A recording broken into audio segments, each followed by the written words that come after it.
Hello friends, my self Rajkamal.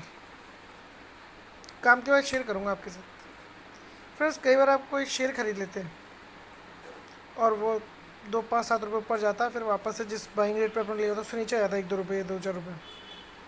फिर आप सोचने लगते अब क्या करें। मुझे समझ में नहीं आता कि तो सोचना क्या है। जब हमने एप्रोड बाइंग लेवल पे लिया है, ऊपर गया, लेकिन हमें उम्मीद थी और ऊपर जाएगा, लेकिन डाउनफॉल आ गया, तो इसमें आपको घबराने की कोई बात ही नहीं है, क्योंकि शेयर ने अपर ट्रैक लिया ही नहीं।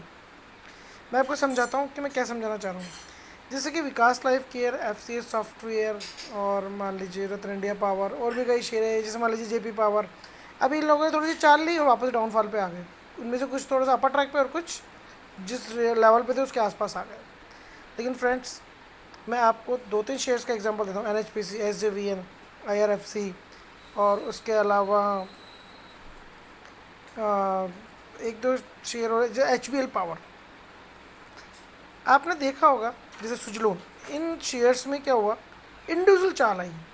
ये सुजलोन 6 रुपये से 50 रुपये तक चला गया। एचबीएल पावर 50 रुपये से 500 प्लस चला गया। एसजेवीएन 30-32 के लेवल 25 रुपये के लेवल से 100 प्लस चला गया। एनएचपीसी 40, 42, 32 रुपये, 35 रुपये के लेवल से 85 प्लस चला गया था। तो फ्रेंड्स, मेरे कहने का मतलब है, इसको कहते हैं इंडिविजुअल चाल। आईआरएफसी ने तो 3 साल के अंदर लोगों को रुला दिया था। 26 से 21 तक, 20 तक इसी बीच में घूम रहा था। फिर 35 रुपये तक आया, लोगों का सबर का बांध टूट गया, बेच दिए। 44 रुपये सबर का बांध टूट गया और 160 तक आ गया।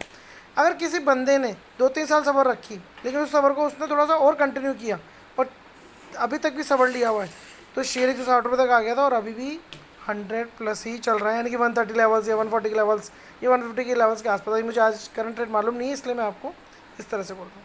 यानी इसको कहते हैं इंडिविजुअल चाल लेना और पेशेंस का फल लेना, सब्र का मीठा फल मिलना और अच्छा रिटर्न अपने इन्वेस्टमेंट मिलना। आप लॉस को तो बहुत टाइम तक छाती पे रखते हैं, लेकिन जैसे प्रॉफिट होता है तो आपकी छाती भारी हो जाती है और वो प्रॉफिट आपको सहन नहीं होता और आप उसको बुक कर लेते हैं।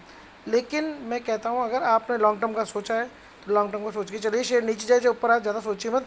एवरेज बना सकते हैं, बना लीजिए आपको लगता है, वरना आपने इतने ही शेयर लिए हैं कि जिसमें कि आपको प्रॉफिट से भी कोई मतलब नहीं, लॉस से कोई मतलब नहीं, बस आपने ले लिए, तो फिर आप सोचा मत कीजिए। 2, 5 साल बीतने दिया कीजिए, तब उसके बाद सोचा कीजिए कि इतने साल हो गए, अब तक इसमें अप ट्रैक ही नहीं आया।